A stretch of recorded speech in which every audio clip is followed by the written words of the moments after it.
喺呢一度，媽祖嘅信仰已經流淌喺每個人嘅日常裏邊，而美食咧就係最直接嘅表達啦。一碗熱麵，一籠蒸包，一口甜螺，數唔清嘅碳水日常，食唔晒嘅莆田美食。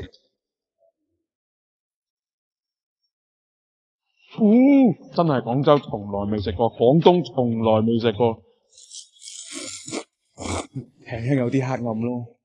媽祖故里，閩地人家，各位呢度係莆田。哇！各位，今日過嚟食福建人啊！茄撈麵，茄撈麵，我搞福建莆田茄撈麵。第一个就是猪油，猪油去炒那个菜比较香，是煮起来面条会光滑亮亮。对，黏糊的才好吃。哇！佢哋呢度廚房喺出邊嘅，聞到一陣啲香味啊！我話俾你聽。哇！送个卤面一定要有什么在？你觉得？像我们那个九型上的卤面就是有紅菇，應該是紅菇。佢並唔係坨啊，佢本身就係黏糊糊呢種感覺。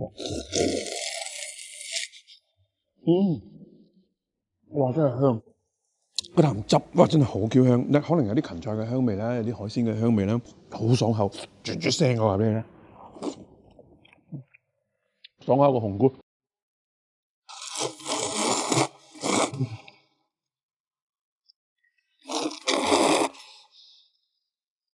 豬油香味，呢種嘅感覺好正，好陶醉。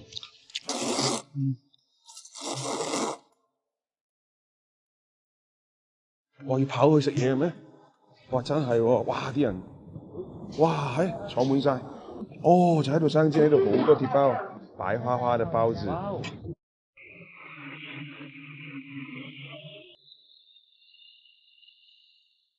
白花花進去，黃錦錦出來。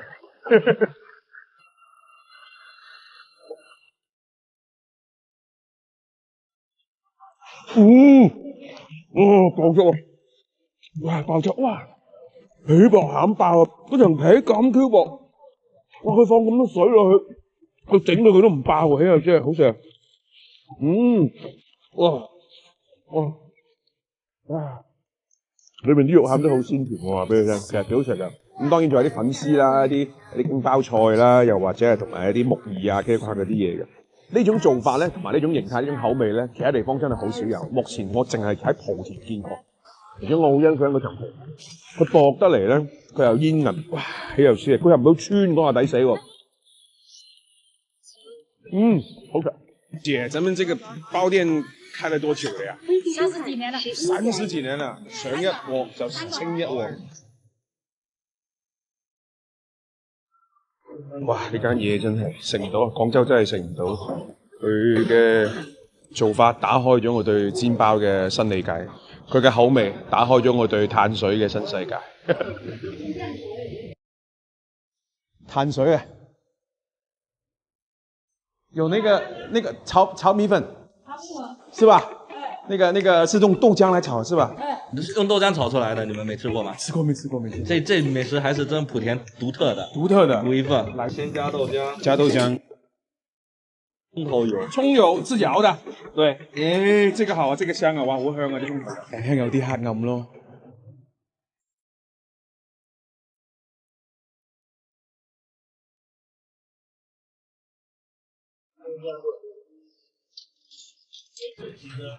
讓米粉更潤、更蓬鬆。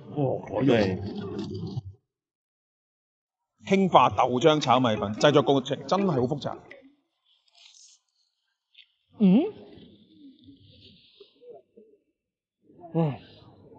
好飽滿啊！嗰啲口感係好蓬鬆，好 Q 滿足，好有千絲萬縷嗰種嘅糾纏嘅感覺啊！好可怕！我點解用到呢啲咁高級嘅詞語？佢唔油，佢又唔濕，但係佢又條條分明，佢又唔乾呢下嘢抵死喎！佢真係廣州從來未食過，廣東從來未食過，喺你個莆田先有豆漿嘅存在咧，好細一部分，甚至乎係冇嗰種感覺。但係可能佢就係吸咗豆漿嘅嗰種水，佢先會變得咁蓬鬆。大秘製嘅調味料，但係佢最抵死嘅係加埋嗰啲嗰啲蠔油啊，加埋啲咩落去，喂，大家出嚟嘅味道一啲都唔奇怪喎，而且好閪過癮，都唔係講笑。我第一次食碳水係覺得係一種玩嘅心態去食。我爺爺當時以前跟我爸爸一起開店，哦，然後爺爺教爸爸，爸爸教我。哦，很多都是家族經營咯。算是，莆田其實非常多這種對傳承的店，一代傳一代接下來做的。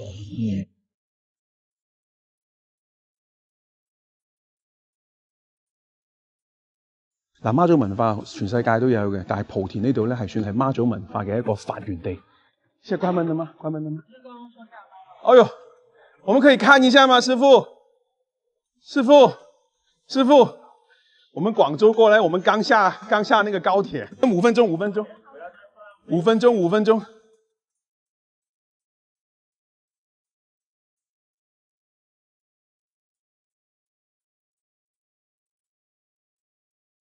你喺度可以睇到好多媽祖嘅寺廟，即係祈求平安啊，一種心理上邊嘅安慰。而家此時此刻嘅心情咧係非常之平靜啊，各位，非常之舒服。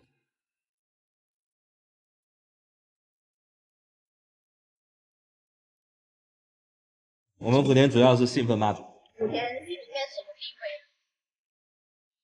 麼地位？對。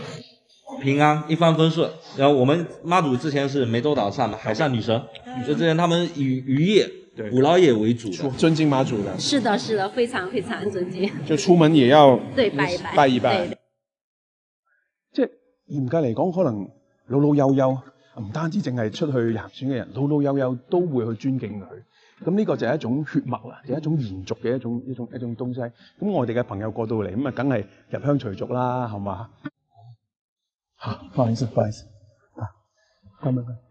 5點啦，關門啦，我哋最後一批遊客。好舒服嘅係咩咧？呢間居然係莆田中心市區中心最大嘅一間媽祖廟。